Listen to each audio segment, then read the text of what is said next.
Hey, are you in debt?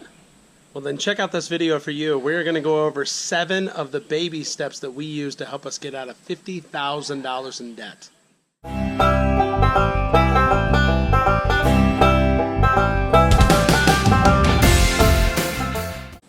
So the mantra that really helps us keep things in perspective with our entire debt strategy is, we buy things that we don't need with money that we don't have to impress people that we don't like. And I really took that to heart because it really is true. Keeping up with the Joneses is something that, why do we do that here in America?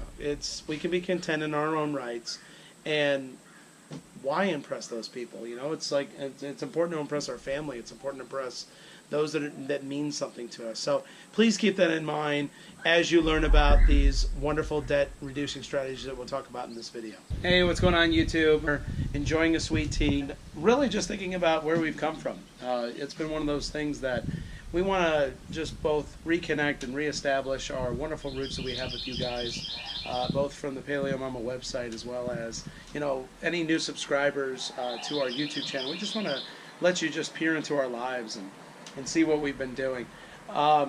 So we wanted to come on here and, like I said, talk about one of the most popular blog posts that you've ever done. It probably has, who knows how many shares and things like that, and it's been going on. It's like over 5 years old, isn't it? It's probably about 5 years old, and we'll link it below. You guys can read it. It needs to be updated because it's titled how we paid off over $27,000 worth of debt in 6 months, and we ended up paying off over $50,000 worth of debt in the 1 year that we were super focused on getting out of debt. And so we're going to tell you guys how we did that and the steps that we take and some of the sacrifices that we made in order to become debt-free. And I don't know, what do you think? Was it worth it? I would say so. Being able to sit on this porch and being able to enjoy some time at home with this lovely lady right here always makes me happy all over again, every single time. So we're going to kind of jump right in with both feet and kind of give you a description of where we were sitting, where a lot of you guys might be sitting in terms of where you are with money that you owe and current debts that you have, and how you can start turning things around. A lot of people, when they think about debt, there's this cliche, it's that they're drowning in debt, and that's exactly what you feel like. You don't know which way is up, you don't know how to right yourself, you don't know necessarily where to even start. And so we want to give you some practical steps that we learned. We follow, if you've never heard of him, his name is Dave Ramsey. He is a financial expert, and he is on many different talk shows. So I think the first thing we did in order to really see how in debt we were, because we actually didn't know a number, we were of the mindset of, if you owed student debt, like student loans and car payments, that's not really considered debt, neither is your mortgage. So I think once we wrote it all out and realized all debt is debt, no matter if it's from student loans or from your car payment or your mortgage, you still are in debt to somebody or some bank. And the number was over $50,000 for us, and that was kind of made our jaw drop. You remember, like, when we were talking about it and I showed you how much in debt we were? Yeah, well, here's the funny thing about that is that I think a lot of us, and I mean, like me especially, I was not very smart with money. And I don't know if you're actually feeling the same way, but I had to have a change of heart. I actually, at one point, because of my job, was able to build up some, I didn't have a lot of expenses when I was younger, and so I was able to build up a pretty decent amount of money in savings. So I think a lot of us are like, we might have a lot of money in the bank, but then we have a lot of debt, and we don't see that those two really kind of cancel each other out. It's true. Okay, so step one is to either increase or reduce your savings to $1,000. This one was weird. Because we had over 1,000 in our savings. I kind of would call us, that savings account was it felt like a safety net. It really did. And so dropping it to 1,000 and using the money that we had saved over 1,000 to pay off debt was very scary for me, but it was terrifying for him. Absolutely. It was such a leap of faith that I had never thought, not to be a bit of a hoarder and have like something in case of the what if. But, how often do the what ifs actually happen? I heard something, Not much. I heard somebody genius one time say that the difference between faith and fear is that fear shows up with evidence. Mm-hmm. And if you think about that, it's kind of true. Evidence like what your bank account currently sits at, or what does your car need a new part to help it run better, or, did you fail miserably at something in the past?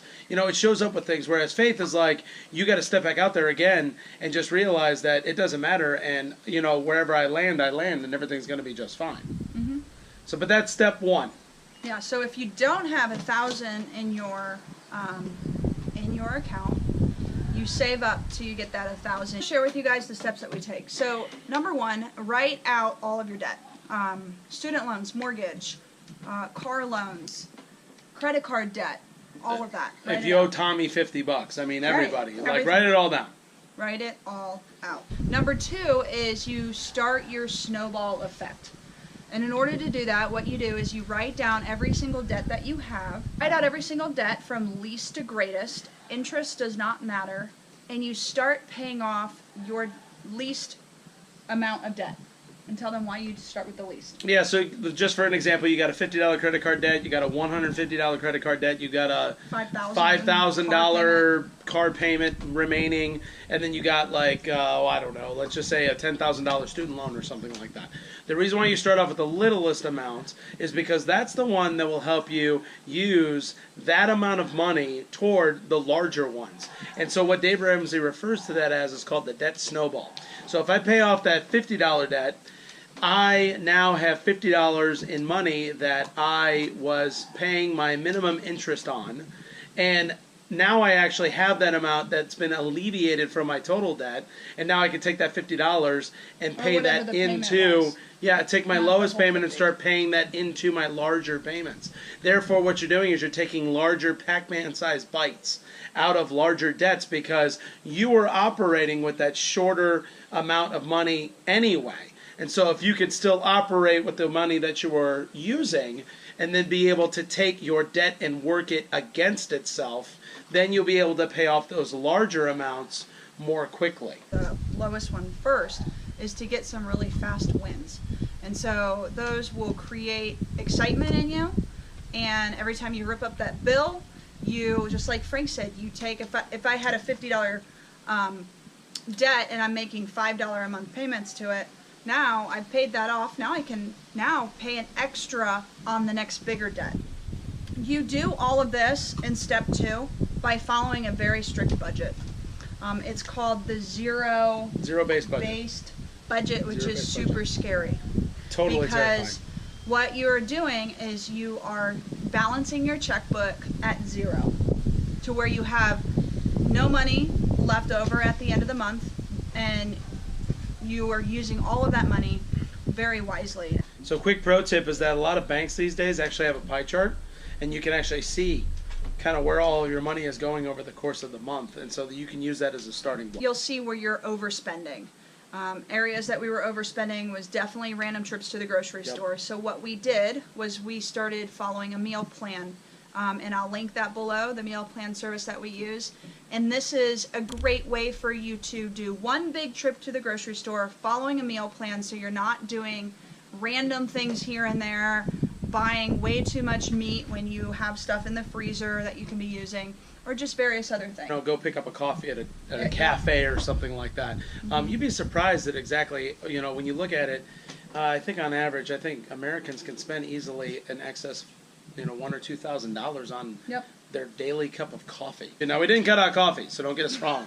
But what we started doing is we started actually buying it in bulk. High quality coffee in bulk. We bought it in bulk and just made sure that we got up with enough time to make it on our own. Exactly. Another thing that we did was we calculated for the month how much we were spending on gas, and we created an envelope of labeled gas money. We created an envelope labeled food money. I think we had like $500 in there. We had an infant who wasn't really eating much at that point. Now he eats us out of house and home.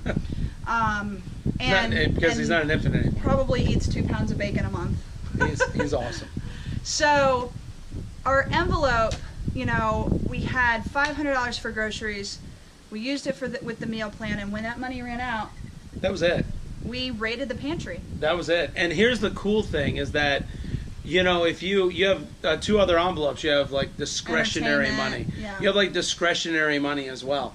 So Jackie had, you know, $80 or $100 or something like that, and I had $80 or $100, and that was for you to be able to go out and like get, you know, a new pair of pants if you needed them, or a new tie, or whatever you needed for yourself.